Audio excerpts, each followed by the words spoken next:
कलिंगा घाटी में टैंकर दुर्घटनाग्रस्त कहीं मृताहत हो नथिबा सूचना।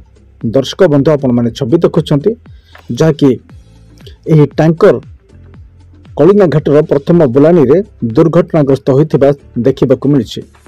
टैंकर रे DOM ऑयल रहिथिबा सूचना रहिछि एवं एही टैंकर गुजरात ठारू गोपालपुर अभिमुखे जाउथिला। सेपटे घटनास्थल रे सहबार द्वारा एसआई रविंद्र सेठी घटनास्थल को पहुंचती निज टीम द्वारा एवं घुउदगिरी अग्निशम बाहिनी मध्य घटनास्थल को पहुंची एवं जांच करुवा देखा मिली। समाजसेवी आमन चंद्र नायक मध्य घटनास्थल को पहुंची एवं साहाय्य सहयोग करुवा देखा मिली।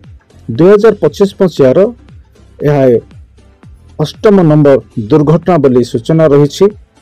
तेबे सचेतनता निहाती आवश्यकता रही।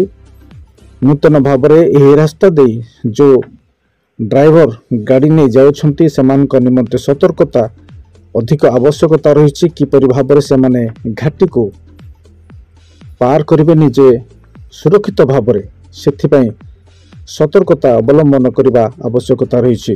तेबे रात्र समय रे यह टैंकरटी दुर्घटनाग्रस्त होइतिबा देखिबाकु मिलिछि जहाँकि कलिंगा घाटीर प्रथम बुलानी रे यही दुर्घटना घटी।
दर्शक बंधु टिकिनिकी खबर अधिक अपडेट पाई टिकिनिकी खबर को सब्सक्राइब लाइक और शेयर करने को भूलिए नहीं।